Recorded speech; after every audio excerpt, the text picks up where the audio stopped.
ఖాళీ స్థలం కనిపిస్తే చాలు కబ్జాలకు పాల్పడుతున్నారు కూటమి నేతలు. అది ప్రభుత్వ భూమి అయినా, నిరుపేదలకు ఇచ్చిన ఇంటి స్థలాలైనా సరే ఆక్రమించడమే వారి లక్ష్యం. శ్రీ సత్యసాయి జిల్లా గుంజేపల్లి వద్ద ఉన్న ప్రభుత్వ భూమిని వైఎస్ జగన్ హయాంలో నిరుపేదలకు కేటాయించింది ప్రభుత్వం. ఎన్నికల కోడ్ రావడంతో పట్టాల పంపిణీ నిలిచిపోగా కూటమి ప్రభుత్వం అధికారంలోకి రాగానే ఆక్రమించేశారు. నకిలీ పట్టాలు సృష్టించి ఆ ప్రభుత్వ భూమిని కొనుగోలు చేసినట్లుగా చూపుతున్నారు. దీంతో అసలైన లబ్ధిదారులు తమ ఇళ్ల పట్టాలు తమకు కావాలని ఆందోళనకు దిగుతున్నారు.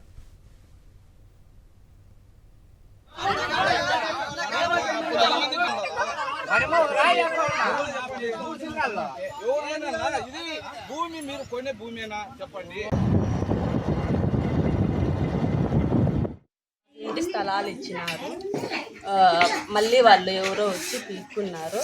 మా స్థలాలు మాకు కావాలా, మేము గుడిసెలు వేసుకుంటాము. జగన్ ప్రభుత్వంలో రాళ్ళు పాటినారు.